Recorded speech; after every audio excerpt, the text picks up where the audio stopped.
வாசிப்போம். 1 தீமோத்தேயு 6ஆம் அதிகாரம் 20வது வசனத்தை நாம் வாசிப்போம். ஓ தீமோத்தேயுவே, உன்னிடத்தில் ஒப்புவிக்கப்பட்டதை நீ காத்துக்கொண்டு சீர்கேடான வீண் பேச்சுகளுக்கும் ஞானமின்றி பொய்யாய் பெயர் பெற்றிருக்கிற கொள்கைகளின் விபரீதங்களுக்கும் விலகு. அல்லேலூயா. உன்னிடத்தில் ஒப்பு கொடுக்கப்பட்டிருக்கு, உனக்கு எல்லாமே கொடுக்கப்பட்டாயிற்று. அது நீ நல்லா புரிந்து கொண்டால், அறிந்து நீ காத்துக்கொண்டாலே போதும். அல்லேலூயா. சத்தமா சொல்லுங்க. கர்த்தருடைய நாமத்திற்கு மகிமை உண்டாகட்டும். இந்த காலையில் இன்னொரு வசனம் வாசிங்க. அதே போல இன்னொரு வசனம் 2 தீமோத்தேயு 1ஆம் அதிகாரம் 14வது வசனம். உன்னிடத்தில் ஒப்புவிக்கப்பட்ட அந்த நற்பொருளை தமக்குள்ளே வாசம் பண்ணுகிற பரிசுத்த ஆவியினாலே காத்துக்கொள். உன்னால காக்க முடியலன்னா பரிசுத்த ஆவியானவர், நீ அவரை வைத்து அவரோடு கூட இருந்து காத்துக்க, அவர் காத்துக்கொள்வார். உன்னால முடியல, காத்துக்கிட முடியல, உன்னால இத பண்ண முடியாம இருக்கிறேன், ஆனா பரிசுத்த ஆவியானவர் உனக்குள் வாசம் பண்ணுகிற பரிசுத்த ஆவியானவரால் காத்துக்கொள். அல்லேலூயா. நல்ல கவனிக்கிறீங்களா? நான் இந்த வசனத்தை தியானிக்கும் போதுதான் என்னுடைய லைஃப்ல எவ்வளவு காத்துக்கொள்ளாமல் இழந்திருக்கிறேன், எவ்வளவு நஷ்டப்பட்டு இருக்கிறேன், எவ்வளவு காரியங்கள் எனக்கு இல்லாம போயிட்டு, காத்துக்கொள்ளல, அறியாம போகுது, புரிந்து கொள்ளவே இல்லை. அறியாமை நிறைய விஷயங்களை காத்துக்கொள்ளல, அறிந்திருந்தா காத்துக்கொள்வேன். ஆமென் சொல்லுங்க. அல்லேலூயா. கர்த்தருக்கு ஸ்தோத்திரம் உண்டாகட்டும். இந்த காலையில் கர்த்தருடைய பிள்ளைகள், நான் போன ஞாயிற்றுக்கிழமை சொன்ன அதே சம்பவத்தை உங்களுக்கு சொல்றேன். ஒரு பேங்க்ல மேனேஜர் ஒரு பொறுப்பெடுக்கிறார். மேனேஜர் ஒருத்தர் பொறுப்பெடுக்கிறார். நிர்வாகம் அல்லது ஒரு ஓனர் அவர் கையில பல கோடி சொத்துக்களை, ப்ராப்பர்ட்டிஸ், நகைகள், பல கோடி பணங்கள், டாக்குமெண்ட்களை அவர் கையில ஒப்படைப்பார். அவர் என்ன செய்யணும்? அந்த மேனேஜர் எனக்கு தந்த அந்த ஓனர், எனக்கு தந்த அந்த நிர்வாகம், அதை நான் பத்திரமாக மிக சேஃப்டியாக நான் அதை பாதுகாக்கணும். அது பிறகு நான் அதை பராமரிக்கணும். என் கையில இவ்வளவு கோடி சொத்தை கொடுத்திருக்கிறார், நகைகளை கொடுத்திருக்கிறார், பணத்தை கொடுத்திருக்கிறார். இதை நான் நல்ல முறையில வைத்து பாதுகாக்கணும். இத பாதுகாப்பு, இதை செக்யூர் அப்படின்னு சொல்றது நான் உறுதிப்படுத்தணும். பேங்க்ல தானே வேலை செய்றீங்க, அப்படித்தானே? எஸ். கவனிக்கிறீங்களா? ஒரு மேனேஜருக்கு அந்த பொறுப்பு கொடுக்கப்படுது. அவர் மெயின்டைன் பண்ணிக்கணும், அதை மல்டிப்ளை பண்ணணும், அதை டெவலப் பண்ணணும், அதை காத்துக்கணும். சின்ன குழந்தைக்கு கூட அந்த காக்கிற தன்மையை கற்றுக் கொடுக்கணும். வாலிபர்கள், இளைஞர்கள், குடும்ப தலைவர்கள், குடும்ப தலைவிகள் எல்லாருமே காத்துக்கொள்ள வேண்டிய அநேக உடைமைகளை, மிக விலையேற பெற்றவைகளை கர்த்தர் நமக்கு கொடுத்திருக்கிறார். நான் காத்துக்கல, அதுல அசட்டையாக இருக்கிறேன், அலட்சியமாக இருக்கிறேன், ஏனோ தானோ என்று வாழ்கிறேன். ஆகையினால் அது எனக்கு உடையதாக மாறல, நான் இழந்துடுவேன். எனக்கு கொடுக்கப்பட்ட அநேக காரியங்களை நான் காத்துக்கொள்ளாததுனால இழந்து போயிடுறேன். கர்த்தருக்கு ஸ்தோத்திரம். ஒரு மேனேஜர் ஏனோ தானோ என்று தன்னுடைய வங்கி அமைப்பை, கணக்குகளை, அந்த பொருளாதாரங்களை, நகைகளை ஏனோ தானோ என்று வைத்திருந்தா அவரிடத்துல அது இருக்குமா? அந்த ஓனர் வரும்போது, அந்த நிர்வாகம் திரும்ப கேட்கும் போது அவர் கணக்கு ஒப்புவிக்க வேண்டும். நம்ம எல்லாரும் இதுல அசட்டையாக இருக்கிறோம். அது இல்லப்பா எனக்கு வேணும், இது இல்லப்பா வேணும், அது இல்ல, இது இல்லாம போச்சு, அது இல்லாம போச்சு, இததான் நம்ம பேசிட்டு ஆண்டவரே கூப்பிடுறோம். ஆனா உனக்கு எல்லாமே கொடுத்திருக்கிறேன், நீ காத்துக்கொள். உனக்கு ஒப்புவிக்கப்பட்டதை நீ காத்துக்கொள். உன்னால முடியலன்னா உனக்குள்ள இருக்கிற பரிசுத்த ஆவியினாலே அதை காத்துக்கொள். போன வாரத்துல அதுல வேற விஷயங்களை தியானிப்போம். இன்றைக்கு பார்ப்போம் சில விஷயங்களை நம்ம பார்க்க போறோம். உணரணும் எனக்கு என்னெல்லாம் கொடுத்திருக்கிறார், சரியா நான் காத்துக்கொள்ளலன்னு சொன்னா இப்படி எல்லாம் நடக்கும். அதுக்கு ஸ்தோத்திரம் உண்டாகட்டும். நல்ல கவனிங்க, வாசிப்போம். மனுஷனுடைய படைப்பை நீங்க யோசித்தீங்கன்னா உலகிலேயே மனித படைப்பு தான் உன்னதமான படைப்பு. நீங்க படைக்கப்பட்ட நீங்களும் நானும் தான் மிக சிறந்த படைப்பு. மலைகள் படைக்கப்பட்டிருக்கலாம், காடுகள் படைக்கப்பட்டிருக்கலாம், தண்ணீர்கள், காற்று, கவனிக்கிறீங்க, விலங்குகள், பறவைகள், மச்சங்கள், ஆகாய விரிவு, இயற்கை எல்லாமே படைக்கப்பட்டிருக்கலாம். ஆனா ஒரு தேவ தூதன் கூட படைக்கப்பட்டிருக்கலாம்.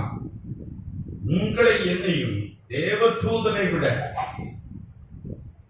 இந்த உலகத்தில் நம்ம ரசிக்கிற பிரமாண்டமா இருக்கு. ஐயோ, இவ்வளவு பெரிய அலைகள், இவ்வளவு பெரிய கடல், இவ்வளவு பெரிய மலை, இவ்வளவு பிரமாண்டமா இருக்கு, வியக்கிறோம்ல. எல்லாவற்றை விட நீங்களும் நானும் தான் மிக சிறப்பான உன்னதமான படைப்பு. எங்கேயாவது ஒரு சிங்காசனம், ஒரு சேர்ல நாய், நரி, சிங்கம், புலி உட்கார்ந்து எதையாவது ஆளுதான்? சொல்லுங்க. மனிதன் நேர நிமிர்ந்து நடக்க, நிமிர்ந்து உட்கார, அவ்வளவு பக்காவான படைப்பு. நீங்க நேர நிமிர்ந்து பார்க்க, தலையை தூக்கி பார்க்க, அது சிங்கம் பண்ணிக்கிடாது, குரங்கு பண்ணிக்கிடாது, நாய் பண்ணிக்கிடாது. ஏறி உட்கார வச்சுட்டு அது உட்கார்ந்துட்டு இருக்கோம், தொங்க விட்டுட்டு. ஆனா நீங்களும் நானும் நேர உரிமையாக பார்க்க முடியும், கண்ட்ரோல் பண்ண முடியும், காக்க முடியும். அல்லேலூயா. மனித பிறவி சாதாரணமாக எடுக்க முடியாது. தேவ தூதர்களை விட நம்ம சிறப்பா படைக்கப்பட்டிருக்கிறோம். சங்கீதம் 8ல இருக்கு பாத்தீங்கன்னா, தேவ தூதர்கள் சற்று சிறியவனாக்கினீர் இருக்கு. அங்க ஒரு டிரான்ஸ்லேஷன்ல ப்ராப்ளம் இருக்கு. தேவனை விட சற்று சிறியவன். ஹலோ, தேவ பிள்ளைகள் கவனிக்கிறீங்களா? கடவுளை விட நம்ம கொஞ்சம் சின்னவங்க. கடவுளுடைய நல்ல சாயல் ரூபம் என்றால் நீங்களும் நானும் தேவர் சாயல் ரூபத்தில் படைக்கப்பட்டவர்கள். இத மனதில் நிலைநிறுத்துங்க. இதுதான் என் பெரியதோட கேட்டாசே. சாயல் ரூபம்னா தேவன் ஆவியாக இருக்கிறார், நீங்களும் நானும் ஆவியிலே படைக்கப்பட்டவர்கள். ஆவியாக இருக்கிறோமோ, நீங்களும் நானும் ஆவி மனிதர்கள். நமக்கு ஒரு சரீரம் கொடுக்கப்பட்டிருக்கு, நமக்கு ஒரு சரீரம் கொடுக்கப்பட்டிருக்கு. இது ரிப்பேர் ஆகும் போது, இது பழுதடையும் போது இந்த கூடாரத்தை விட்டு வெளியே வந்துடுவான். ஆவி மனிதன் வெளியே வருவான். அப்போ மனசு உலக காரியங்கள் எல்லாம் அறிந்து புரிந்து, இது தப்பு, இது சரி, இது பண்ணலாம், பண்ணக்கூடாது என்று அறிகிற அறிவுக்கு கொடுக்கப்பட்டதுதான் மனது. சத்தமா சொல்லுங்க. சரீரம் மண்ணில செய்யப்பட்டது, பழுதடையும், ரிப்பேர் ஆகும்.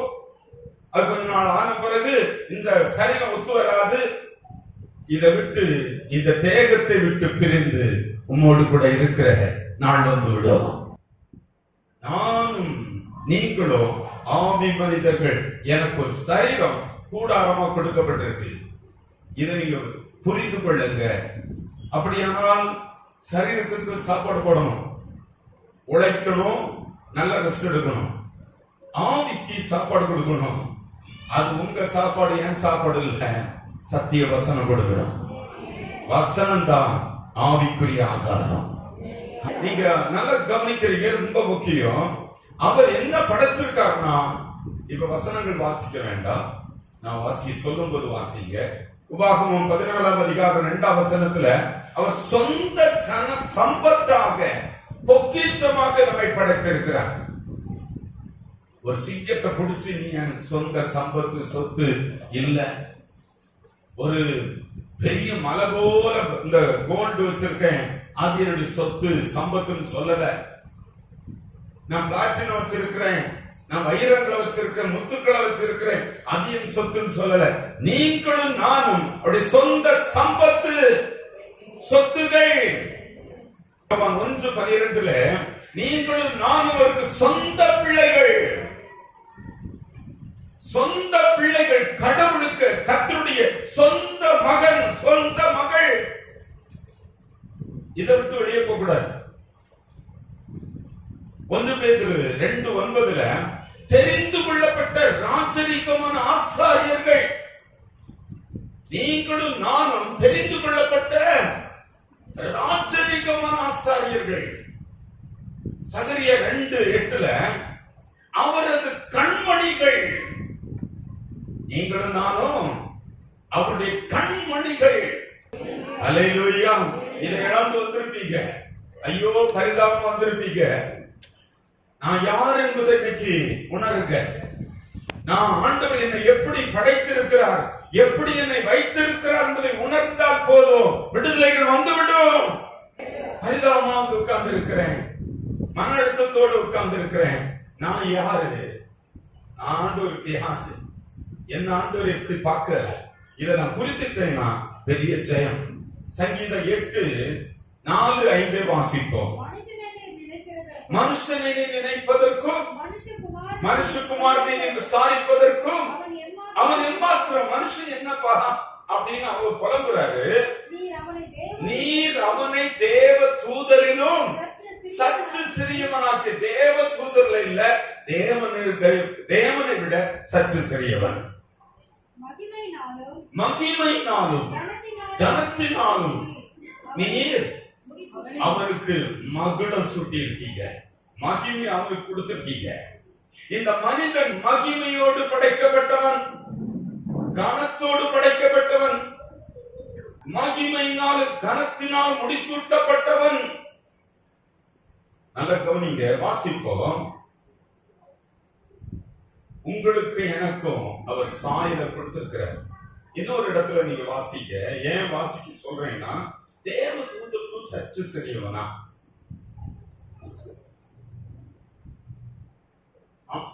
பொய்யா சொல்றாரு போல இருக்கு. தேவனோட சிறியவன் அப்படின்னு சொல்றாரு. ஆனா தேவ தூதர்கள் யாருன்னா, தேவ தூதர்களை பற்றி ஒரு பிரசங்கம் பண்ண போறேன். பரலோக பிரசங்கங்களை தான் கொஞ்சம் பண்ண போறேன் கொஞ்ச நாளே. அல்லேலூயா. கர்த்தருக்கு ஸ்தோத்திரம் உண்டாகட்டும். நல்லா கவனிக்கிறீங்க. தேவ தூதர்கள் யார்? எபிரேயர் 1:14 வாசிப்போம். எபிரேயர்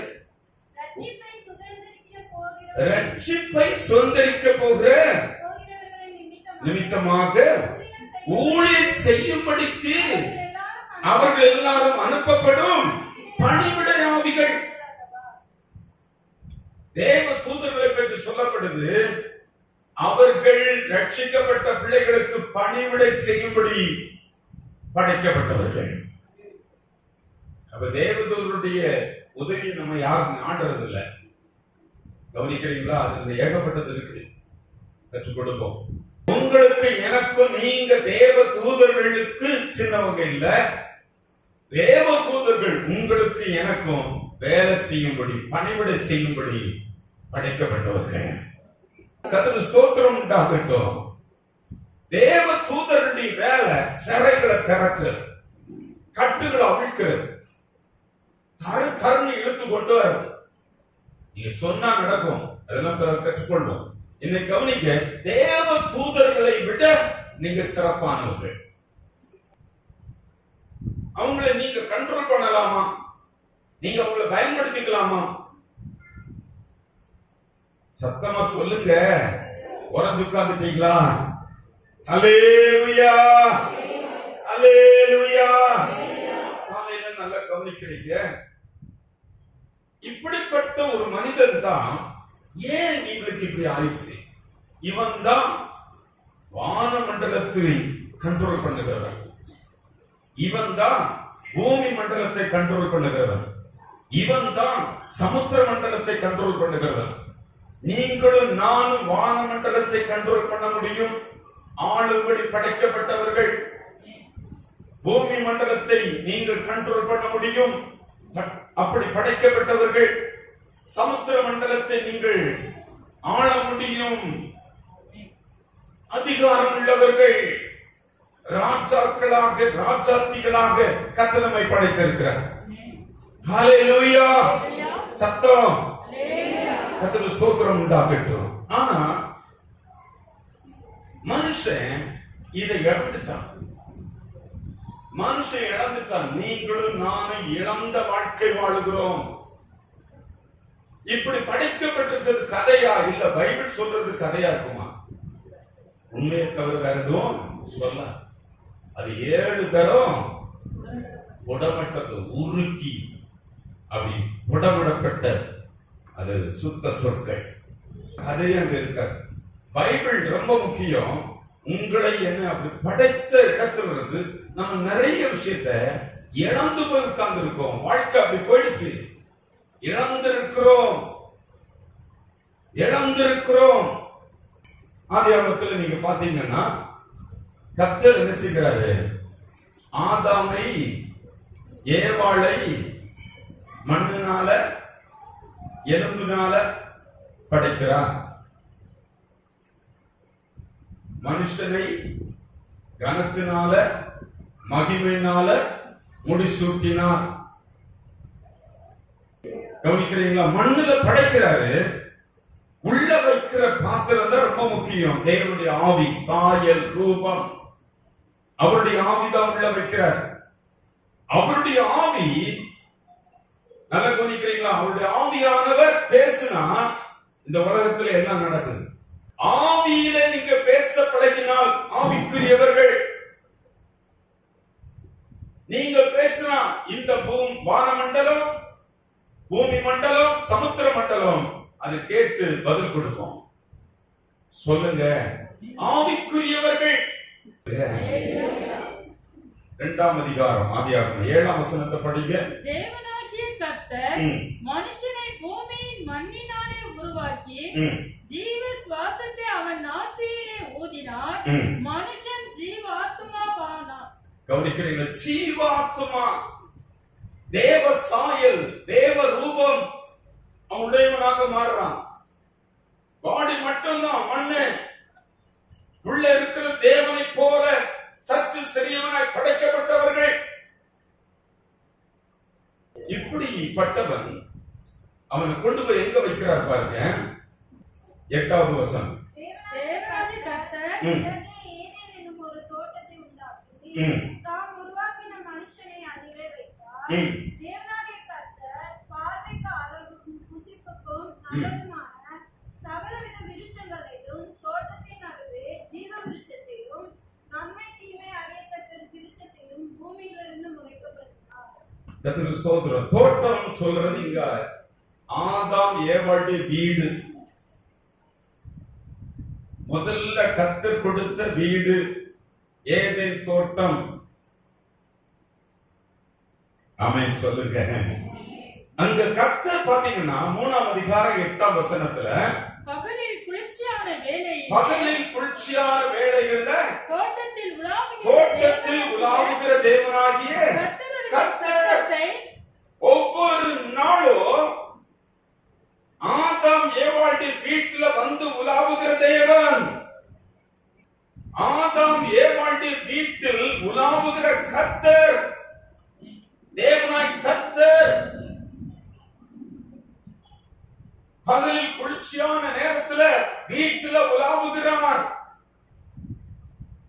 இப்ப யோசிங்க. அல்லேலூயா. கர்த்தருக்கு ஸ்தோத்திரம். உலாவுகிற வீடு. ஆனா இப்போ டெய்லி உலாவுகிற வீடுகள்ல நீங்களும் நானும் யோசிக்கிறோம், என் வீடு எப்படி இருக்கும்? வாங்க வீட்டுக்கு, உங்க வீட்டுக்கு வாங்க. உங்க வீட்டுல ஆவியானவர் உலாவுகிறாரா? தேவனாய் கர்த்தர் உலாவுகிறாரா? உலாவுகிறார். இது முதல் குடும்பம், அதனுடைய சந்ததி நம்முடைய வீட்டுல தேவனாய் கர்த்தர் உலாவுகிற வீடாக இருக்க வேண்டும். உட்கார்ந்துட்டீங்க? இப்ப எல்லாரும் யோசிங்க. இந்த காலையில் நல்லா கவனிங்க. இவன் என்ன பண்ணுறான்னா, அவன் கொடுக்கப்பட்ட அந்த கிரீடத்தை இழக்கிறான். ஏன் இழக்கிறான் தெரியுமா? 2ஆம் அதிகாரம் 16, 17 வசனங்களை படிக்க போறோம். தேவனாகிய கர்த்தர் மனுஷனை நோக்கி நீ தோட்டத்தில் உள்ள சகல விருட்சத்தின் கனியையும் நீ புசிக்கலாம், ஆனாலும் நன்மை தீமை அறியத்தக்க விருட்சத்தின் கனியை புசிக்க வேண்டாம், அதை நீ புசிக்கும் நாளில் சாகவே சாவா என்று கட்டளையிட்டார். இந்த வீட்டுல நான் உலாவும்படி தேவனாய் கர்த்தர் ஒரு வீட்டுல உலாவுகிறார். நம்முடைய முற்பிதாவாகிய ஆதாம் ஏவாளுடைய வீட்டில் உலாவுகிற கர்த்தர்.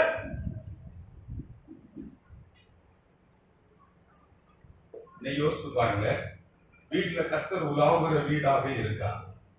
அவர் சொல்லுகிறார், தோட்டத்தின் நடுவில் இருக்கிற விருட்சத்தின் கனியை புசிக்க வேண்டாம். இதை விளக்குறேன் உனக்கு. மீதி எல்லாம் நீ சாப்பிட்டுக்கலாம், மீதி எல்லாம் நீ பண்ணலாம். ஹலோ, இதெல்லாம் எங்களுக்கு தெரியுமே, இது எங்களுக்கு தெரியுமே. பல தடவை நாங்க கேட்ட பிரசங்கம். என்ன பாஸ்டர் ரொம்ப புதுசா சொல்றீங்களா? ஹலோ, கவனிக்கிறீங்களா? இதெல்லாம் எங்களுக்கு தெரியும். அப்படி இல்லை, கர்த்தர் உலாவும்படி சொல்றாரு. இத பண்ணு, இத பண்ணாதன்னு சொல்லி கொடுக்கிறார். அது சொல்லும் போது அவன் என்ன செய்தான்? 3ஆம் அதிகாரத்துக்கு வாங்க, 11ஆம் வசனத்தை பாருங்க. அப்பொழுது அவர் நீ நிர்வாணி என்று உனக்கு அறிவித்தவன் யார்? நான் அந்த கதையை இப்ப சொன்னோம்னா உங்களுக்கு எல்லாரும் தெரிஞ்ச கதை. ஆனா இப்ப என்ன செய்தான்? செய்யாதே சொன்னத செய்துட்டான். ஹலோ, ஏன் மகிமை இழந்தான்? ஏன் ஒரு மனிதன் அநேக அழிவுகளுக்கு காரணமாகிறான்? தன்னுடைய கிரீடத்தை இழக்கிறான். வெளிப்படுத்தின விசேஷம் எடுத்து பாருங்க, ஒரு வசனத்தை படிப்போம். 3ஆம் அதிகாரம் 11ஆம் வசனம். வெளிப்படுத்தல் 3ஆம் அதிகாரம். உன்னுடைய கிரீடத்தை ஒருவனை எடுத்துக்கொள்ளாதபடி உனக்குள்ளதை பற்றிக் கொண்டது. உன் வீட்டுல பிரசனை இருக்கணும். கிரீடத்தை இழந்துடாத, காத்துக்கொள். அல்லேலூயா. கர்த்தர் கூட இருந்த வாழ்க்கையை இழக்கிறான். விலக்கப்பட்ட விருட்சத்தின் கனியை புசிக்கிறான், இழக்கிறான். தேவ பிரசன்னத்தை இழக்கிறான், தேவ ஆவியானவரை இழக்கிறான், தேவனுடைய சமூகத்தை இழக்கிறான். இந்த நாள்ல கவனிக்கிறீங்க, நம்ம வீடு தேவன் உலாவுகிற வீடு. நான் இழந்து போய் வாழ்கிறேன். தேவ பிரசன்ன என் வாழ்க்கையில இல்ல. ரட்சிக்கப்பட்டது உண்மை, ஞானஸ்நானம் பெற்றது உண்மை, தேவனுடைய ஆலயத்துக்கு போவது உண்மை, ஜெபங்களுக்கு போவது உண்மை, காணிக்கை கொடுப்பது உண்மை. தேவ பிரசன்னத்தை இழந்து வாழுகிறவர்கள், தேவ ஆவியானவர் விலகிட்டாரு. உன்னை நிர்வாணி என்று அறிவித்தவன் யார்? புசிக்க வேண்டாம் என்று சொன்ன அந்த விருட்சத்தின் கனியை புசித்தாயோ? அநேக தேவ பிரசன்னம் இழந்து போயிட்டாங்க. கொடுக்கப்பட்ட ஆவியானவர் கூட இருக்கிற வாழ்க்கையை இழந்ததுனால நிறைய ப்ராப்ளங்களுக்கு காரணமாகிறாங்க. இதனால என்ன நடக்குது பாருங்க. திரும்ப 3ஆம் அதிகாரம் 8வது வசனம் வாசிப்போம். பகல் குளிர்ச்சியான வேளை தோட்டத்தில் உலாவுகிற தேவனாகிய கர்த்தர் கர்த்தருடைய சத்தத்தை அவன் கேட்டு அவன் மனைவி தேவனாகிய கர்த்தருடைய சந்நிதிக்கு விலகி கர்த்தருடைய சமூகத்துக்கு விலகுறாங்க பாருங்க. ஒவ்வொரு மனிதனும் கர்த்தருடைய சமூகத்தை விட்டு விலகுறாங்க.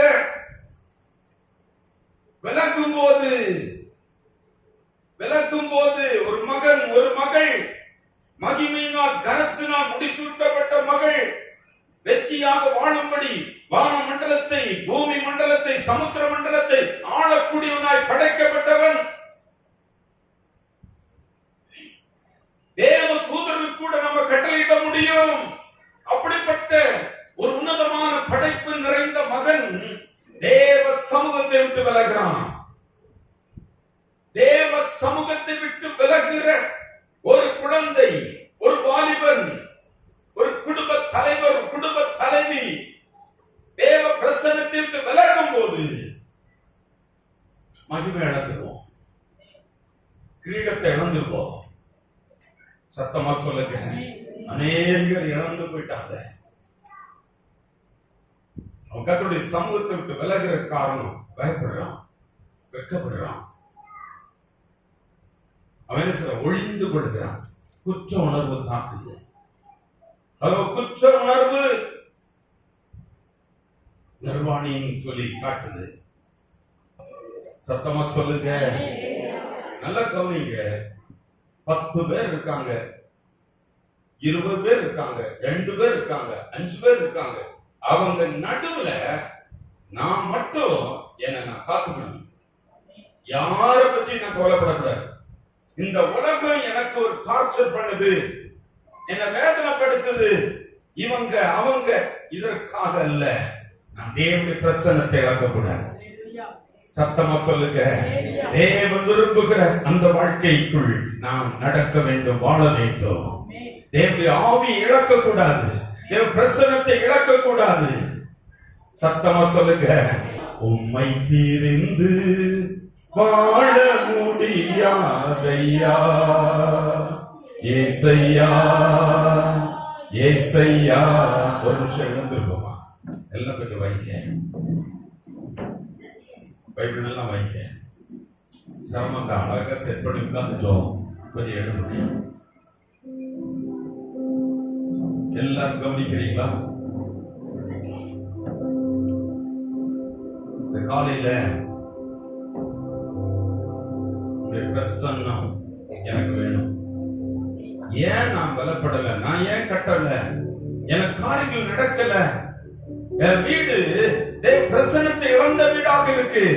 நான் ஜெபம் பண்றேன், இந்த பதில் நான் கேட்கல. உங்க ஜெபம் அல்ல, நீங்க சர்ச்சுக்கு போனது அல்ல, நீங்க ஜெபங்களுக்கு போறது, நீங்க ஜெபிக்கிறது, அதை விட அப்பா நான் ஜெபம் பண்ணிட்டு இருக்கேன், அதை நிறுத்தாதீங்க. தேவ பிரசன்னத்தை இழந்திருக்கீங்களா? தேவ ஆவியை இழந்திருக்கிறீங்களா? தேவனோடு உள்ள ஐக்கியத்தை இழந்திருக்கிறீங்களா? கர்த்தருடைய சமூகத்தை விட்டு விலகி, கர்த்தருடைய சமூகத்தை விட்டு விலகி எத்தனை பேர் இருக்கீங்க? நான் அவர்கிட்ட சொல்லணும்னா, நீர் உண்மை பிரிந்து என்னால வாழ முடியாதுப்பா. நீங்க தெரிந்தெடுத்திருக்க தேவ சமூகத்தை விட்டு விலகி போகிற வாழ்க்கை இன்னைக்கு உடைக்கப்படணும். விலகி போகிற அந்த பிரசன்னத்தை விட்டு விலகி போகிற லைஃப் இன்னைக்கு எல்லா வீட்டிலும், நம்ம வீட்டுல அது உடையணும். சத்தமா சொல்லுங்க. ஹல்லேலூயா. ஒரு திராட்சை செடியில நாம் கொடியை போல சுத்தி இருப்போம்பா. உம்மோடு சேர்ந்திருக்கணும், உண்மை பற்றி பிடிச்சிருக்கணும். என் வீட்டுல அப்படி நடக்கணும், என் கணவர்ல நடக்கணும், என் மனைவியில் நடக்கணும். அதுதான் விடுதலை. என் பிள்ளைகள நடக்கணும், என் மகனுக்குள் இது நடக்க வேண்டும், என் மகளுக்குள் இது நடக்க வேண்டும். ஆண்டவரே சொல்லுங்க. அதுதான் நீங்க காத்துக்கொள்ள வேண்டிய இடம். வீட்டுல வேற எதுவும் இருக்கக்கூடாது. எல்லாரும் சேர்ந்து பாட போறோம். கையை உயர்த்தி கேட்கலாம். நல்ல கவனிங்க. உங்க பிரசனம் வேணும் நம்ம கேட்கறது இன்னொரு தடவை கூட சொல்லுவேன். இப்ப நம்ம கேட்போம். இப்ப கேளுங்க. எவ்வளவு தூரம் உங்க பிரசன்னத்துல நான் இணைக்கப்படுறேன். தேவ ஆவியானவரை இழந்த வாழ்க்கை விட்டு விலக விரும்புகிறேன். இழந்து போன வாழ்க்கையை நான் ஆண்டவரை மீட்டெடுக்க விரும்புகிறேன். ஹல்லேலூயா. எனக்கு யாரை பற்றி எனக்கு கவலை இல்ல. ஆனால் நீர் மட்டும் எனக்கு பிரிந்து போக கூடாது. சொல்லுங்க. நீர் என்னோடு கூட இருக்க வேண்டும். ஆமென். ஹல்லேலூயா. சேர்ந்து சொல்லுவோம். உம்மை பிரிந்து வாழ முடியாதையா ஏசையா ஏசையா ஏசையா ஏசையா. சொல்லுவோம். உம்மை பிரிந்து வாழ முடியாதையா ஏசையா ஏசையா. உங்களுக்கு நிறைய மாற்றங்கள் வரணும். வெறும் வாய் பாடுற பாட்டுக்கு வேண்டாம். மனசுல இருக்க வார்த்தைகள் பாட்டு வேண்டாம். அறிவுல இருந்து பாடுறது வேண்டாம். உள்ளத்திலிருந்து பாடணும். எங்க பாடுறோம்? அந்த ஆவியானவரோடு இணைக்கப்பட்டு பாட போறோம். இந்த சரீரத்தை விட்டுருங்க. மைண்டு உலக அறிவோடு கூட இணைக்கப்பட்ட அந்த அறிவை விட்டுருங்க. ஆவியிலிருந்து பாடுறேன். உம்மை பிரிந்து நான் வாழ முடியாதப்பா. என் வீடு வாழக்கூடாது ஆண்டவரே. நாங்க 4 பேர் ஒரு வீட்டுல, 6 பேர் ஒரு வீட்டுல, 2 பேர் ஒரு வீட்டுல உம்முடைய பிரசன்னத்தால் எங்க வீடு நிரம்பணும். இந்த மகிமையால இந்த வீடு நிரம்பணும். கர்த்தருடைய சமூகத்தை விட்டு விலகி இருக்கிற என் வீடு மாற்றங்கள் அடையணும். ஹல்லேலூயா. எல்லாரும் சொல்லுவோம். உம்மை பிரிந்து வாழ. அவரை பார்த்து பேசுங்க. ஆண்டவருடைய முகத்தை பார்த்து அவரை பார்த்து சொல்லுங்க. ஏசையா ஏசையா.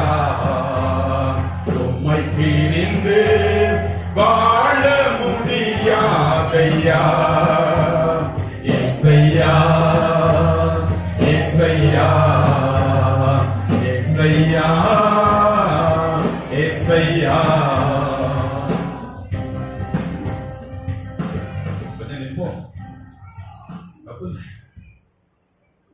கவனிக்கிறீங்களா? தேவாவியானவரோடு கனெக்ட் பண்ணப்படுறதுக்கு தான் நீங்க படைக்கப்பட்டவங்க. இழந்து வாழுகிறோம். மனம் போல முடிவெடுக்கிறோம். நம்மை விலகி வாழுகிறோம். பிரிந்து வாழுகிறோம். பிரிந்து வாழுகிறோம். விலகி போயிட்டோம் நிறைய. அதனாலதான் பயம். அதனாலதான் ஒளிந்து கொள்ளுகிறோம்.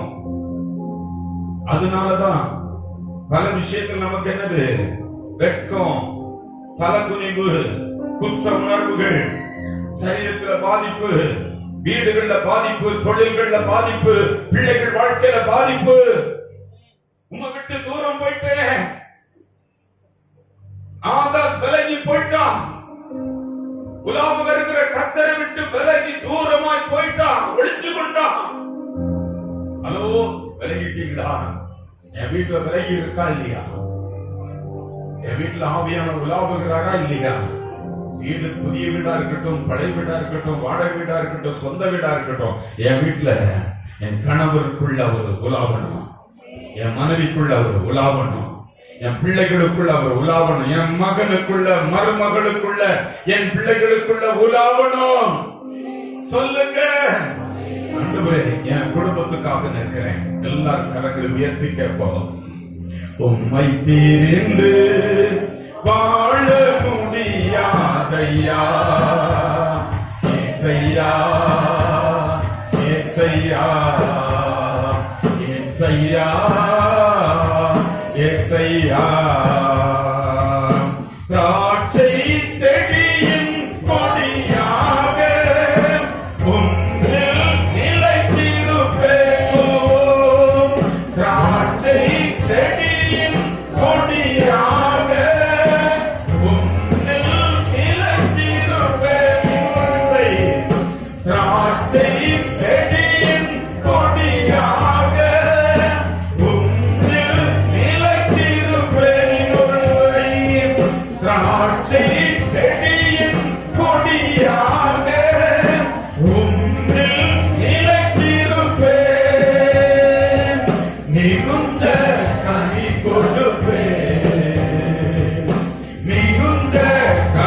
கொடுப்பேன், உம் சீடனாய் இருப்பேன், நானும் சீடனாய் இருப்பேன்.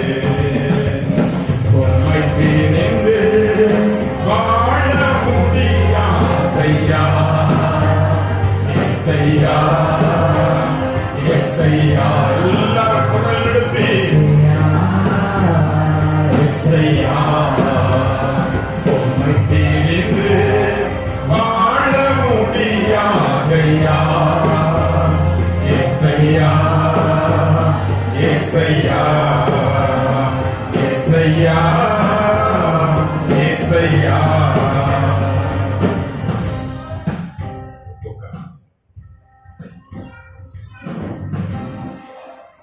ஒரு நேரம் ஒவ்வொரு நாளும் மறந்துடாதீங்க. அந்த பிரச்சனை இழந்திருக்கிறதுனாலதான் வருகிற காரியங்கள் என்ன தெரியுமா? தலைகுனிவான வாழ்க்கை. அதுக்கு பின்னால இருக்கிற பல பாதிப்பு என்ன தெரியுமா? உடனடியாக சாவுல நீ சாகவே சாவாய். உடனே டப்புன்னு போட்டு விழுகிறது இல்ல, சாகிறது இல்லை.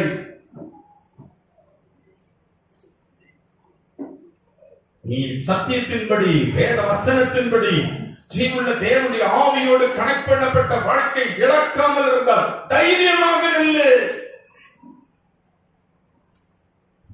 தேவ ஆவியானவரோடு கனெக்ட் பண்ணப்பட்ட வாழ்க்கையை விட்டு விலகலன்னா தைரியமாக நில்லு. மற்றொரு விழுந்துரும். நீ எழுந்து நிமிர்ந்து நிற்பாய். எழுந்து நிமிர்ந்து நிற்பாய். உன் அபிஷேகம், உனக்கு கொடுக்கப்பட்ட ரட்சிப்பு நீ காத்துக் கொள்ளுகிறாய்.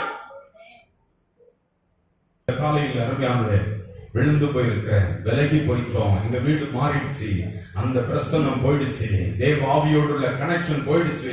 அன்னைக்கெல்லாம் நல்ல ஜோமனம், இப்ப ஜோமன முடியல. நிறைய பேர் சொல்ல கேட்டிருக்கிறேன். அது உடனடியா சாவுல, ஆவிக்குரிய ஒரு மரணம் ஒவ்வொருக்குள்ள உண்டாகுது. கர்த்தருடைய பிரசன்னத்தை இழந்த பிள்ளைகளுக்கு ஆவிக்குரிய சாவு உண்டாகிறது. ஜெபம் போயிரும், தேவ பிரசன்னம் போயிரும், தேவ ஆவியானவர் விலகிடுவார். தேவனோடு உள்ள தொடர்பு, தேவனோடு உள்ள ஐக்கியம் துண்டிக்கப்பட்டதும். காலையில கர்த்தருடைய சமூகத்துக்கு வந்திருக்க பிள்ளைகள், உங்களுக்கு வீட்டுல, உங்க வாழ்க்கையில துண்டிப்பு வந்துச்சுன்னா என்ன நடக்கும்? கர்த்தரை விட்டு விலகி இருக்கிற ஜனம், கர்த்தர் இல்லாம வாழுகிற பிள்ளைகளுடைய லைஃப் துண்டிக்கப்பட்டிருந்தால் உடனே சாக மாட்டோம். ஆவிக்குரிய பெரிய சாவு உங்களுக்கு வந்துருது. இழக்க கூடாது. சொல்லுங்க, காத்துக் கொள்ளுகிற பிள்ளைகள் பாக்கியவான்கள். தேவ பிரசன்னத்தை தக்க வைத்துக் கொள்ளுதல், ரட்சிப்பை காத்துக் கொள்ளுதல், தேவ ஆவியானவரை காத்துக் கொள்ளுதல். உம்மை விட்டு விலக மாட்டேன். தேவ பிரசன்னம் இழந்து, தேவ ஆவியை இழந்து வாழுகிறோம். அது மட்டும் இல்லை, சாபமும் வேதனையும் சூழுது. கர்த்தரை விட்டு விலகி இருக்கிற பிள்ளைகள், ஆதாமுக்கு ஏவாளுக்கு நடந்ததுதான் உங்களுக்கும் எனக்கும் என் பிள்ளைகளுக்கும் யாரானாலும் அதுதான். விலகி இருந்தால் அதுதான். ஒரு புருஷன் விலகி இருக்கிறார், அதுதான் நடக்கும். மனைவி விலகி இருக்கிறார், அதுதான் நடக்கும். ஒரு தாய் விலகி இருக்கிறார், அப்படிதான் நடக்கும். ஒரு தகப்பன் விலகி இருக்கிறார், அப்படிதான் நடக்கும். சொல்லுங்க, நம்ம பிரிந்து மட்டும் நான் வாழ மாட்டேன். எங்கும் எப்போது எந்த காரியத்திலும் நான் விலக கூடாது. நல்ல கவனிங்க, நான் உழைத்து பிழைக்க வேண்டிய பிழைப்பு என்ன ஆகுன்னா, என் நிமித்தம் பூமி சபிக்கப்படுது. ஏன் நான் ஆசீர்வாதமா இல்ல, வீட்டுல சாபங்கள், பூமி சபிக்கப்பட்டிருக்கோம்னா, நீங்க பிழைக்க வேண்டிய இந்த பூமி, நீங்க நல்லா வாழ வேண்டிய இந்த பூமி ஆசீர்வாதம் இல்லாம உங்களுக்கு மாறிடும். உங்க தொழில் ஆசீர்வாதம் இல்லாம போயிடும். கையின் பிரயாசங்கள் ஆசீர்வாதம் இல்லாம போயிடும். தேவ பிரசன்னத்தை இழந்த அப்படிதான். வாசித்து பாருங்க, நான் இதெல்லாம் பைபிள்ல இருக்கா இல்லையா? 3ஆம் அதிகாரம் 16, 17, 18, 19 வசனங்களை வாசிக்கிறோம். இருக்கும்போது உன் வேதனை மிகவும் பெருக பண்ணுவேன். வேதனையோடு பிள்ளை பெறுவாய். உன் ஆசை உன் புருஷனை பற்றி இருக்கும். அவன் உன்னை ஆண்டு கொள்வான் என்றார்.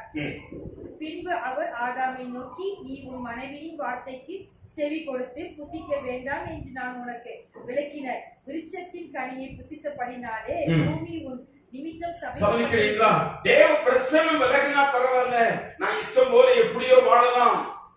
இல்லை, கர்த்தருடைய சமூகம் விலகிட்டா சாபங்கள் சொல்லுது. எந்த மகனுக்காக, மகளுக்காக, கணவருக்காக, அப்பாவுக்காக, அம்மாவுக்காக, தாய்க்காக, மனைவிக்காக பாரப்பட வேண்டிய இடம் சொல்லுங்க. பிரசன்னம் விலகுன மட்டும் இல்ல, நான் பயந்து நான் குற்ற உணர்வோடு வாழ்கிற மட்டும் இல்ல, எனக்கு சாபங்கள் வருது. நான் கையின் பிரயாசம் செய்து உழைத்து உருவாக்க வேண்டிய என்னுடைய கையின் பிரயாசம் சபிக்கப்பட்டிருக்கு. வேலையில சாபம், உழைப்புல சாபம். பூமி, அடுத்த வசனம் தொடர்ந்து வாசிங்க. பூமி உன் நிமித்தம் சபிக்கப்பட்டிருக்கும். 17ஆம் வசனம் மத்திய பகுதி. நீ உயிரோடு இருக்கும் நாளெல்லாம் வருத்தத்தோடு அதன் பலனை சாப்பிடுவேன். எந்த வீட்டுல சாப்பாட்டு கஷ்டப்படுகிறோம் என்றால் தேவ பிரசன்னம் விலகி இருக்கிறதா? ரொம்ப கடினமா உழைக்கிறேன், பிரயாசப்படுறேன், வாழ்க்கை வரல, தொழில் வரமாட்டேங்குது, வேலை சரியா வரமாட்டேங்குது, செட் ஆக மாட்டேங்குது, தேவ பிரசன்னத்தை இழந்திருக்கிறாயா? பூமி உன்னிமித்தம் சபிக்கப்பட்டிருக்கும். அதுல தேவ பிரசன்னத்தோடு இருக்கப்படுகிற சாபமா இருக்க அந்த லேண்ட், அந்த உழைப்பு, அந்த வீடு தேவ பிரசன்னத்தால் இருக்கும். நான் என் லைஃப் மாற்றமா இருக்கும். அதனாலதான் நான் என்ன தேடணும், எதை வாங்கணும் சொல்றதான் பாடுறோம். எது நம்ம வீட்டுக்கு வரணும், எனக்குள்ள என்ன வரணும், அதை வாங்கி அதை இழக்கக்கூடிய காரியங்களை விட்டு விலகுறது ரொம்ப முக்கியம். கர்த்தருக்கு ஸ்தோத்திரம். உன்னிமிக்க சபிக்கப்பட்டிருக்கும். நீ உயிரோடு இருக்கும் நாளெல்லாம் வருத்தத்தோடு அதன் பலனை சாப்பா. கடன் வாங்கி அப்படி பண்ணி இப்படி பண்ணி அதை பண்ணி இதை பண்ணி தான் சாப்பிட்டு கிடப்ப. அது உனக்கு முள்ளும் கொறுக்கும், உனக்கு முளைப்பிக்கும். மட்டும் இல்ல, வெளியின் பயிர் வகைகளை சாப்பிடுவ. நீ பூமியில் எடுக்கப்பட்ட வேர்வை சிந்தி சாப்பிட்டா கூட சரி சாப்பாடு கிடைக்கிறது இல்ல, ஒரு நிம்மதி இல்ல, மன உளைச்சலா இருக்கிறேன், சரியான தூக்கம் இல்ல, ராத்திரி பகலா ஒரு மாதிரி போராடிட்டு இருக்கிறேன். இததான் பைபிள் சொல்லுது. நீ தேவ பிரசன்னம் இழந்திருக்கிற, தேவ சமூகத்தை இழந்திருக்கிற, நீ இழந்திருக்கிற. உணருங்க. சங்கீதம் 53:2-3 வசனங்களை வாசிப்போம். தேவனை தேடுகிற உணர்வுள்ளவன் உண்டோ என்று பார்க்க தேவன் பரலோகத்திலிருந்து மனுபுத்திரனை கண்ணோக்கினார். மனுஷன் அவருடைய சாயல்ல படைக்கப்பட்டவன். ஒவ்வொரு குழந்தையும் அவர் பார்க்கிறாரு, எப்படி வளர்கிறான், எப்படி வளர்க்கப்படுகிறான். பரலோகத்துல கர்த்தர் பார்த்துட்டே இருக்காரு. அவருடைய படைப்பு, அவருடைய பிரசன்னத்தோட என் பிள்ளை வளர்றான், என் வாலிபன் வளர்றானா, என் கணவர், என் மனைவி தேவ பிரசன்னத்தோட இணைந்த வாழ்க்கை தான் வாழுகிறாங்களா?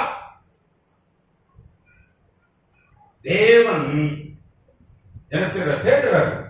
எல்லாரும் வழி விலகி ஏகமா கெட்டு கிடக்குறாங்க. நம்ம வீட்டுல தேவ பிரசன்னம் கெட்டு போய் கிடக்கா? உங்க கணவரை நீங்க உற்று பாருங்க. தேவ பிரசன்னம் இழந்து நடக்கிறாரா? தேவ பிரசன்னம் இழந்த மனைவியாக மனைவி இருக்கிறாளா? பிள்ளை இருக்காளா? அவன் அப்படி இருக்கானா? மருமக்கள் அப்படி இருக்கிறாங்களா? பேர பிள்ளைகள் எப்படி இருக்கிறாங்க? சிந்திக்க வேண்டிய நேரம். தேவ பிரசன்னம் வந்தா போதும், அவர் இருந்தா போதும். அவரை விட இந்த உலகத்துல எனக்கு எதுவும் பிரதானம் இல்லை. ரோமர் 3ஆம் அதிகாரம் 23ஆம் வசனம். எல்லாரும் பாவம் செய்து தேவன் மகிமையற்றவர்களாகி எல்லாரும் பாவம் செய்து தேவ மகிமை அற்றவர்களாயிட்டாங்க.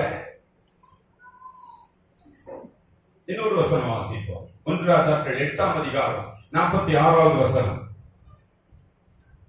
1 ராஜாக்கள் 8:46. பாவம் செய்யாத மனுஷனே இல்ல. பாஸ்டர் பிரசவம் என்றார்ல, பாவம் செய்யாதவர் இல்ல.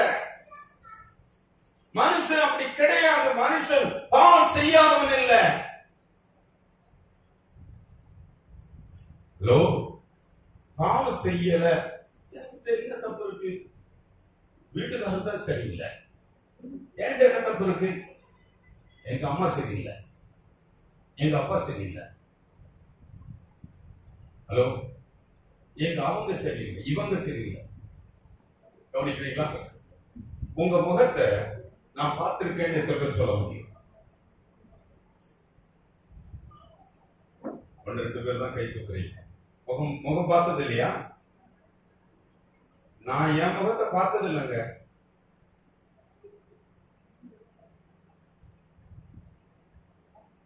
இந்த உலகத்துல படைக்கப்பட்ட எந்த மனிதனும் சொந்த முகத்தை பார்த்தது கிடையாது.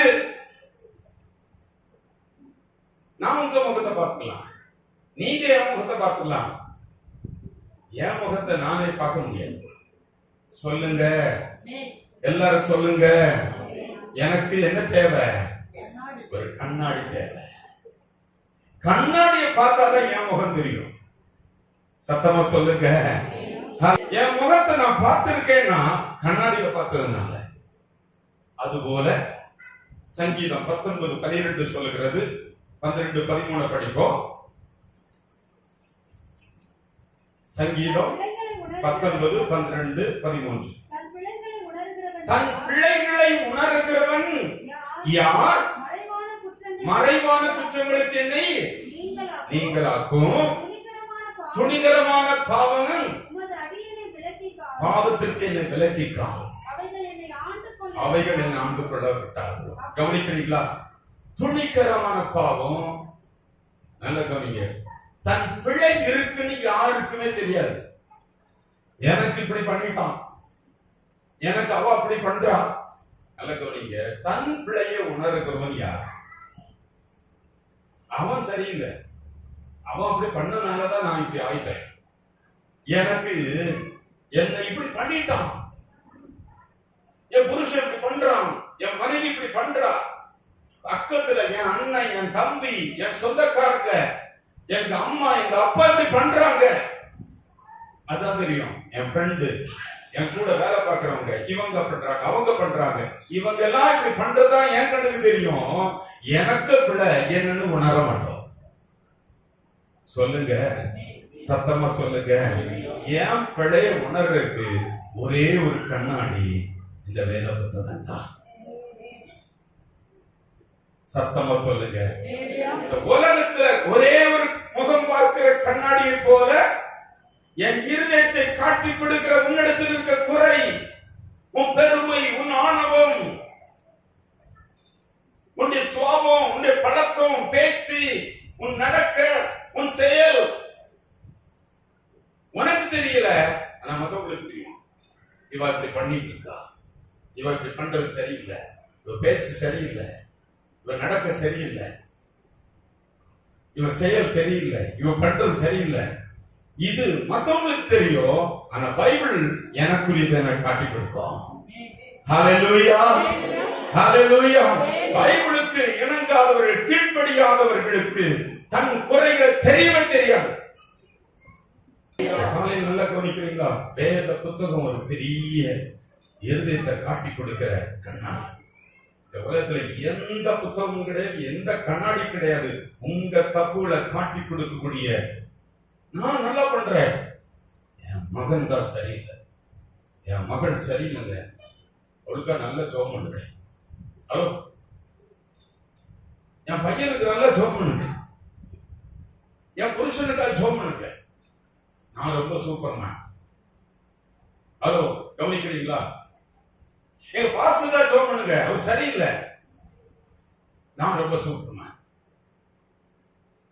என் மாமியாருக்கா ஜெபம் பண்ணுங்க, நான் சரியா இருக்கேன். இல்ல, எங்க அப்பாவுக்கு ஜெபம் பண்ணுங்க, எங்க அம்மாவுக்கு ஜெபம் பண்ணுங்க.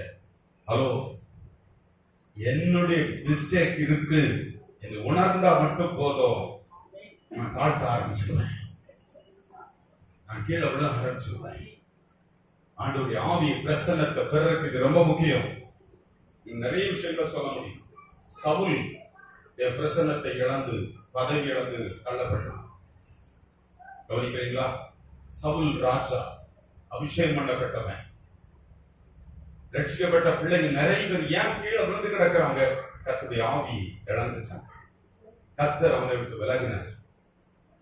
நிறைய வீடுகள்ல கர்த்தர் இல்லாத வீடுகள். நான் நாளையில இருந்து குடும்ப ஜெபம் பண்ண போறேன் இல்ல, நான் தேவ பிரசன்னத்தை இழந்திருக்கிறேன்னா இல்லையா? எனக்கும் ஆவியானவருக்கும் கனெக்ஷன் இருக்கா இல்லையா? சொல்லுங்களேன். அதுதான் செக் பண்றோம். அப்ப வீட்டுல உயிரூட்டம் வந்துடும், ஜீவனுள்ள தேவன் வந்துருவாரு, என் கூட கர்த்தர் இருப்பார். நான் ஜெபம் பண்ணிட்டு இருக்கேன்னு சொல்றவங்கள நான் எதையும் குறை சொல்லல.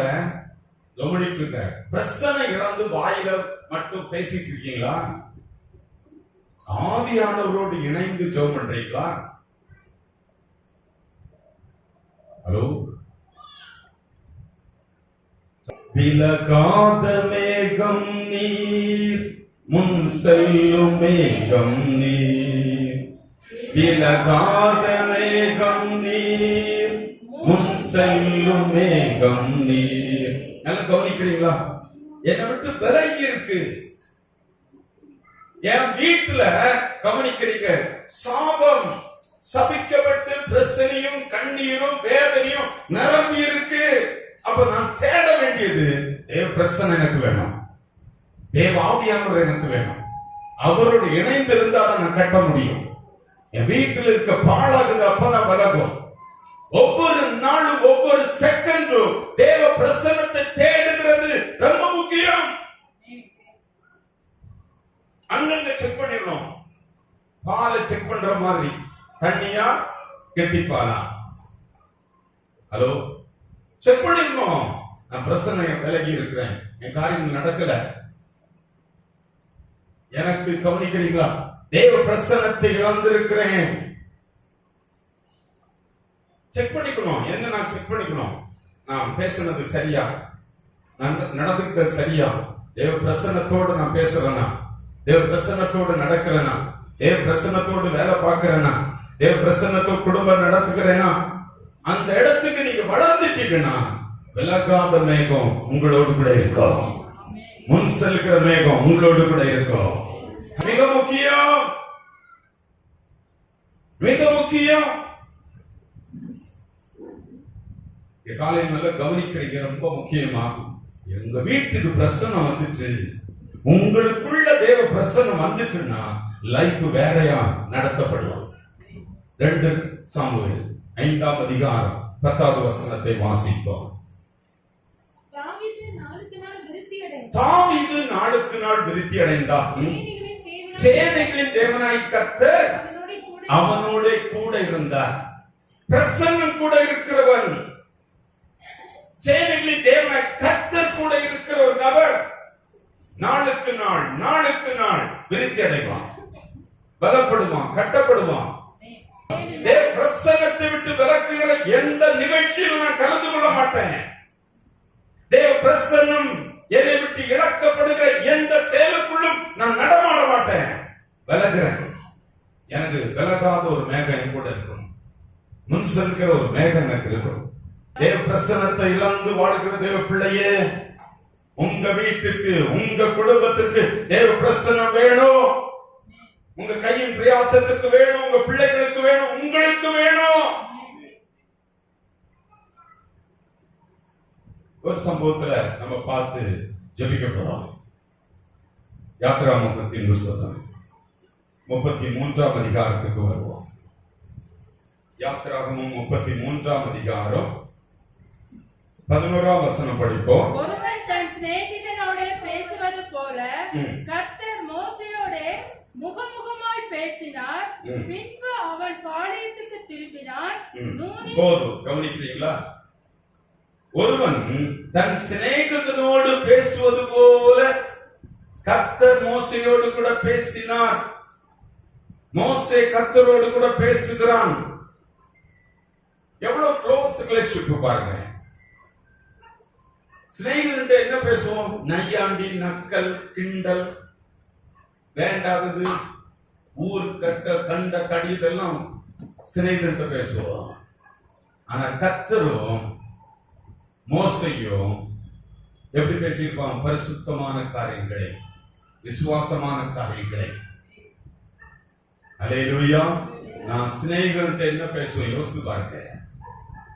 நான் எவ்வளவு ஒழுங்கு பண்ணணும். தேவனுடைய ஆவியை பெற்ற நான், தேவ பிரசன்னத்தை இழக்காமல் வாழ வேண்டிய நான் என் ஃப்ரெண்ட்ஸ் கிட்ட என்ன பேசுவேன்? எவ்வளவு நக்கல், குத்தல், கிண்டல், கேலி, எவ்வளவு பரியாசம், எவ்வளவு நக்கல் எல்லாம் பண்ணுவேன். அவிசுவாசங்களை கொட்டுவேன், கதையெல்லாம் அடிப்பேன், சுருட்டுவேன், எல்லாம் பண்ணுவேன். ஆனா மோசே சிநேகிதனோடு பேசுற பழக்கம், கர்த்தரோடு கூட பேசுகிற பழக்கம். அப்படியானா மற்றவங்கள்ட்ட எவ்வளவு ஜாக்கிரதையா இருப்பான்? மற்றவங்கள்ட்ட எப்படி ஜாக்கிரதையாக இருப்பான்? நான் வச்சிருக்க மொபைல் எப்படி பரிசுத்தமா வச்சிருப்பேன்? ஹலோ, நம்ம வீட்டுல நம்ம பிள்ளைகள் இந்த மொபைல் எப்படி வச்சிருக்காங்க? தேவ பிரசன்னம் அங்க இருக்கா?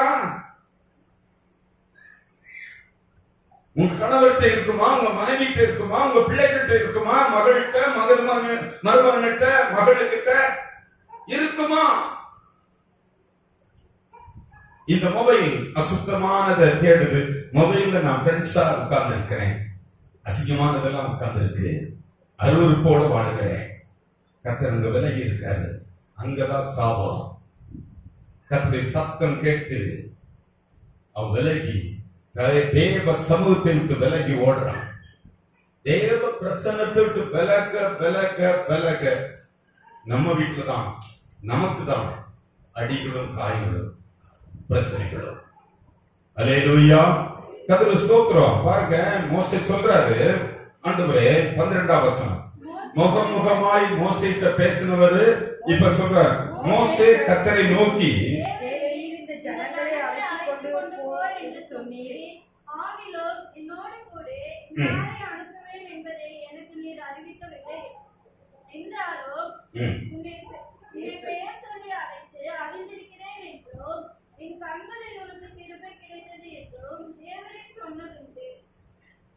நீ உன்னை பேர் சொல்லி அழைத்து இருக்கிற உண்மை, என் கண்களில் உனக்கு கிருபை கிடைத்தது உண்மை. எல்லாம் நீங்க சொன்னது உண்டப்பா. இந்த கண்களில் எனக்கு கிருபை கிடைத்ததானால் நான் உம்மை அறிவதற்கு, உம்முடைய கண்களில் எனக்கு கிருபை கிடைப்பதற்கு உம்முடைய வழி எனக்கு அறிவியும். இந்த ஜாதி, இந்த குடும்பம், நாங்க உம்முடைய ஜனம் என்பதை நினைத்தருளும். அடுத்த வசனம், அதற்கு கர்த்தர் 16ஆம் வசனம் படிப்போம். எனக்கும் உமது ஜனங்களுக்கும் உம்முடைய கண்களிலே கிருபை கிடைத்தது என்பது எதனால் அறியப்படும்? என் வீட்டுல அந்த கிருபை இருக்கா? என் பிள்ளைகள் வாழ்க்கையில கிருபை இருக்குதா? கிருபை எல்லாத்தையும் பெற்று தரும். கிருபை இழந்து வாழ்றீங்களா? கிருபை கிருபை தாங்க. உங்க பேச்சுக்கு என் பேச்சுக்கு இல்ல, காட்ஸ் கிரேஸ். அப்படியே கிருபைனா நல்லா இருக்குங்க, அப்படியே போயிட்டு இருக்குங்க. ஹலோ, கிருபை எனக்கும் உமது ஜனங்களுக்கும் கண்களில் கிருபை கிடைத்தது என்பது எதனால விளங்கும்? எதனால அறியப்படும்? எப்படி அறிய முடியும்னா, நீர் எங்களோடு கூட வருவதனால் அல்லவோ. கிருபை கிருபன்னு நிறைய பேசியெல்லாம் லெட்டர் எழுதிடுவோம், மெசேஜ் போட்டுருவோம். பேசும்போது காட்ஸ் கிரேஸ்ங்க, உயிரோடு இருக்க கர்த்தருடைய கிருபைங்க எல்லாம் சொல்லிடுவோம். கிருபை என்றால் உங்களோடு என்னோடு கர்த்தர் வருவதுதான் முக்கியம். நீங்க கிருபை பெற்றவர்கள், கர்த்தர் உங்களோடு கூட இருக்கிறார். நீங்க கிருபை பெற்றவர்கள், கர்த்தர் உங்களோடு கூட வருகிறார்.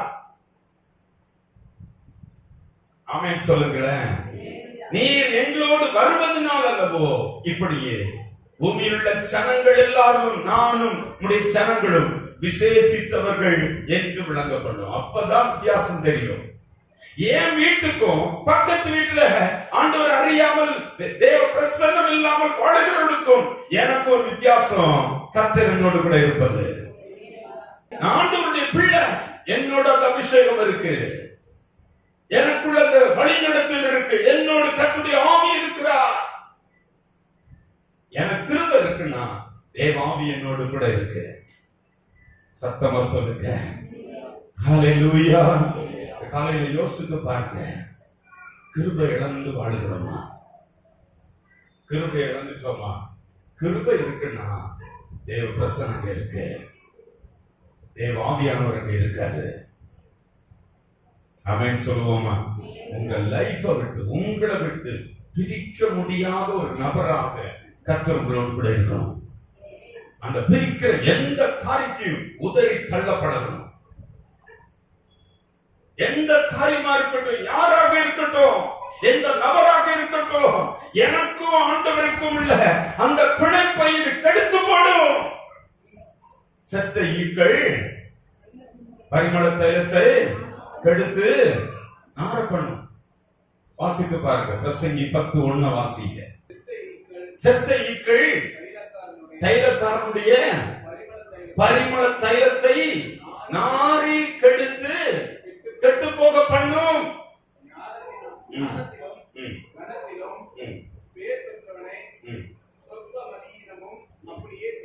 தேவ பிரசன்னத்தை இழக்கிற எந்த ஒரு செயலையும் நான் தூக்கி வீசுகிறேன்.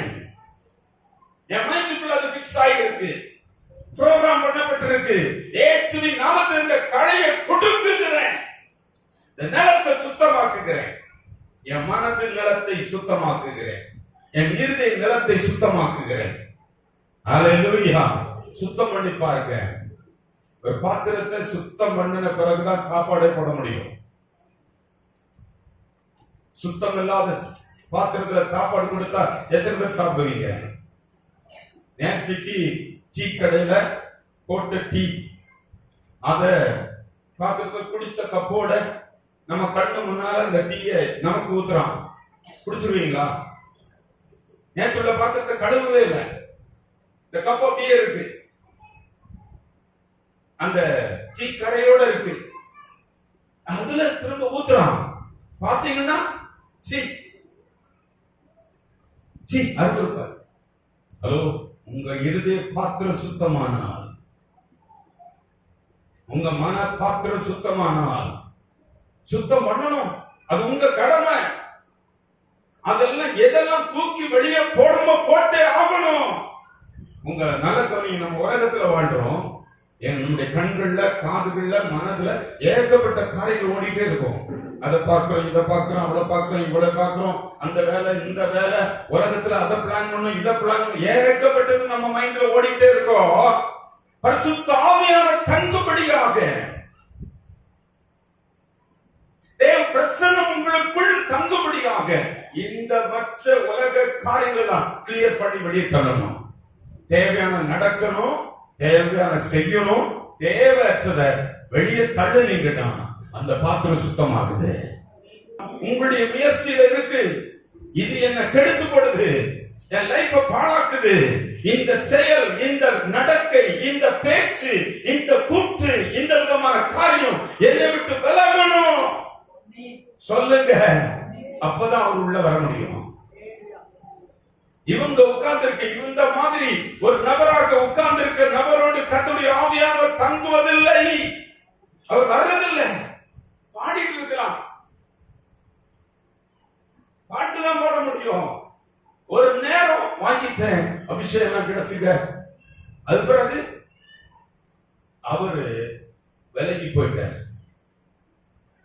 நீர் எங்களோடு கூட வந்தா எனக்கு கிருபை கிடைக்குது, என் காரியம் கிருபை எல்லாவற்றையும் எனக்கு நடப்பிக்குது, கிருபை எல்லாவற்றையும் எனக்கு உருவாக்குகிறது, கிருபை வழி உண்டாக்குகிறது, கிருபை காரியங்கள் வாய்க்கப்படுகிறது என்றால் கர்த்தர் என்னோடு கூட இருக்கிறார் என்பது அடையாளம்.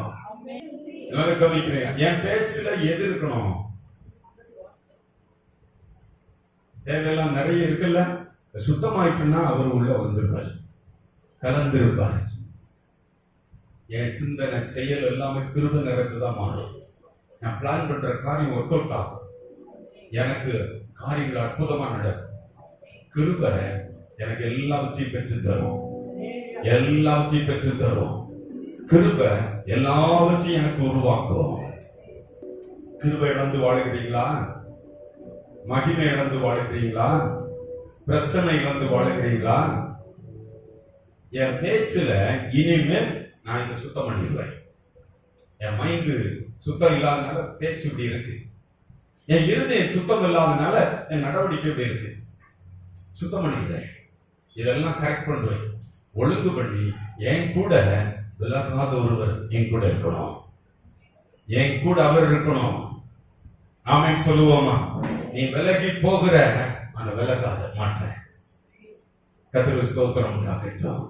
இப்படி கேட்கும்போது அவர் சொல்றாரு, என் சமூகம் உனக்கு முன்பாக போகும். ஆமென் சொல்லுவோமா? சத்தமா சொல்லி பாடுவோமே. எல்லாரும் சேர்ந்து சொல்லுவோமே. என் பேச்சில என் மூச்சில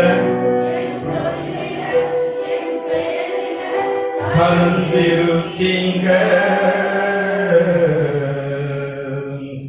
என் நினைவுல என் நடத்தையில என் உணர்வில என் உயிரில கலந்திருக்கீங்க. இன்னொரு விஷயம், என் பேச்சில என் மூச்சில என் சொல்லில என் செயலில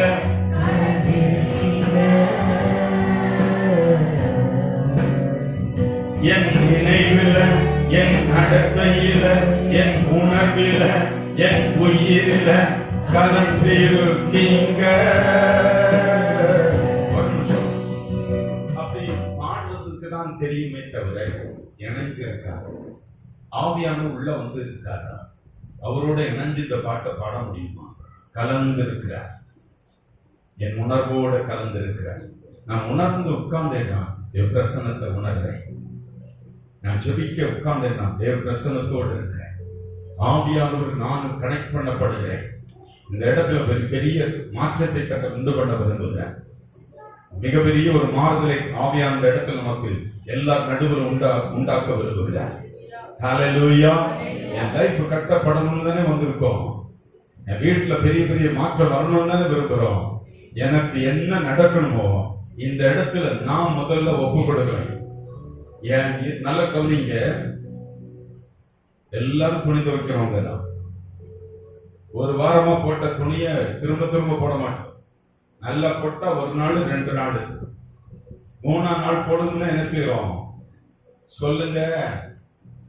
ஒரு மாதிரி உட்கார்ந்துருக்கீங்க, நீ ஒரு வாரம் போடுவீங்க போல இருக்க. 10 நாள் இந்த சாரி தான் கட்டுவோம்னு சொல்றீங்களா? இதே துணி அப்படியே உருட்டி உருட்டி நான் போட்டுட்டே இருக்கேன்னு சொல்றீங்களா? ஒரு நாள் போட்டாலே நாத்தம் அடிச்சிடும். 2ஆம் நாள் போடுறதே கஷ்டம். ஹலோ, சத்தமா சொல்லுங்க. அப்படியானா அந்த துணிய நல்ல சலவை சோப் போட்டு தண்ணி விட்டு நல்லா துவைக்கணும். துவைக்கிறீங்களா இல்லையா? வாஷிங் மிஷின்ல போட்டு அடிக்கிறீங்களா இல்லையா? கிளீன் பண்றீங்களா இல்லையா? துவைக்கிறோமா இல்லையா? இங்க இருதய பாத்திரம் கழுவப்படணும். சத்தமா சொல்லுவோமா?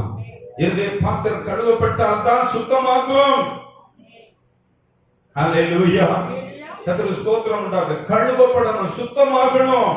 சுத்தமானாதான் என்னுடைய ஆவியானவர் எனக்குள்ள வந்து கலந்து என்னோடு கூட இருப்பார். பிரசன்னம் இருக்கும். வீடு பிரசன்னத்தால் நிரம்பும். இன்னைக்கு சொல்றேன், அநேகருடைய சுகங்கள், அநேக விடுதலைகள் தேவனை விட்டு விலகி வாழ்கிறதுனாலதான் இதெல்லாம். போன்ல நிறைய பேர் போன்லயே உட்கார்ந்து இருக்கிறத விட்டு விலகணும். நிறைய பேர் பாருங்க, வீட்டுல பாட்டு பாடிட்டு இருக்கோம். மொபைல வச்சு பாட்டு கேட்கிறவங்க நிறைய பேர் இருக்காங்க. டிவியில பாட்டு கேட்கிறவங்க இருக்காங்க. பாட்டு போட்டுட்டே இருக்கும்போது நம்ம பாட்டு ஆண்டவருடைய பிரசன்னத்துல இல்லங்க. உங்களுக்குள்ள இல்லாம காதுல மட்டும் கேட்கறதுனால பிரயோஜனம் இல்லை. பிரசன்னத்தான் கேட்டுட்டே இருக்கிறேன். அவருக்கு பிரசன்னம் கேட்டுட்டே இருக்கிறேன். அங்க போயிட்டு இருக்கேன், இங்க போயிட்டு இருக்கிறேன். இல்ல, அப்பவும் அந்த பிரயோஜனம் இல்லை. என் வீட்டுல பிரசன்னம் தாங்க எப்பவும் போடுவேன். என் வீட்டுல அவருக்கு ப்ரோக்ராம் தாங்க எப்பவும் போடுவேன். எப்ப பார்த்தாலும் பாட்டு பாடிட்டே இருக்குங்க. இதுல அல்ல, அது இருக்கட்டும். இதை விட நான் அந்த வார்த்தையோட இருக்கிறேன், தேவ ஆவியோடு கனெக்ட் பண்ணப்பட்டிருக்கிறேன், கருத்தோட பாடுகிறேன். நான் பாடுறேன், நான் உள்ள பாடிட்டே இருக்கு. என் இருதயம் பாடி கேட்டுட்டு இருக்கிறதுல பாடிட்டு இருக்குது. என் உள்ளத்துல பாடுறேன், என் மனது பாடுது. அல்லேலூயா. பாட்டு போட்டீங்க என்பது முக்கியம் இல்ல, செய்தியை போட்டிருக்கீங்க என்பது முக்கியம் இல்ல. நான் செயல்ல காட்டுறேன், உணர்ந்து செயல்படுறேன். என் பேச்சில, என் மூச்சில, என் சொல்லில, என் செயலில கலந்திருக்கீங்க. என் நினைவுல,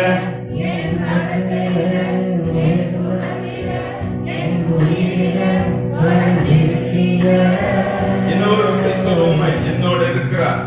என் பேச்சில,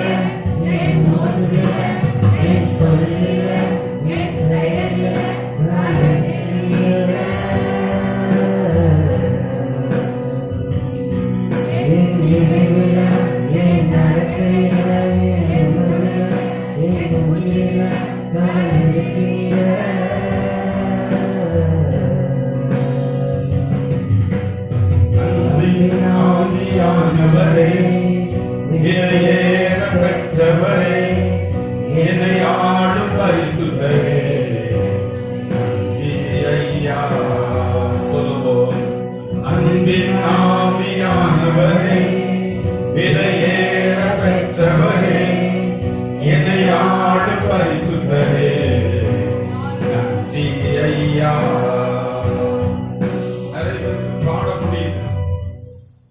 சிலரு உள்ள உணர்ந்து பாடுறீங்க, சிலரு வாயில பாடுறீங்க, சிலர் பாடவே முடியல. கவனிக்கிறீங்களா? கழுவப்படும். 1 யோவான் 1ஆம் அதிகாரம் 7ஆம் வசனம் வாசிப்போமா? அவர் ஒளியில் இருக்கிறது போல நாமும் ஒளியிலே நடந்தால் ஒருவரோடு ஒருவர் ஐக்கியப்பட்டிருப்போம்.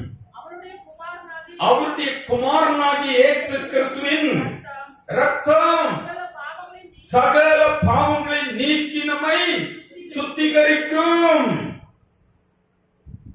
தப்பு பண்ணி இருக்கோம், பிரசன்னத்தை இழந்திருக்கிறோம், விட்டு விலகி இருக்கிறோம். ஹலோ, பிரசங்கம் பண்றது மட்டும் இல்ல, நான் விலகி நின்றுட்டு பிரசங்கம் பண்ணி பிரயோஜனம் இல்லை. நான் விலகி நின்றுட்டு ஜெபம் பண்றதுல பிரயோஜனம் இல்லை. நான் தேவ பிரசன்னத்தை இழந்து உங்களுக்கு ஆலோசனை கொடுக்கறதுல பிரயோஜனம் இல்ல. தேவ பிரசன்னத்தை இழந்து நீங்க எந்த ஒர்க் அவுட் பண்ணாலும் சக்சஸ் இருக்காது. அவருடைய குமாரனாகிய இயேசு கிறிஸ்துவின் ரத்தம் இன்னைக்கும் உங்களை கழுவ வல்லமையா இருக்கு. இன்னைக்கு வல்லமையா இருக்கு. சகரியா 13:1 வாசிங்க.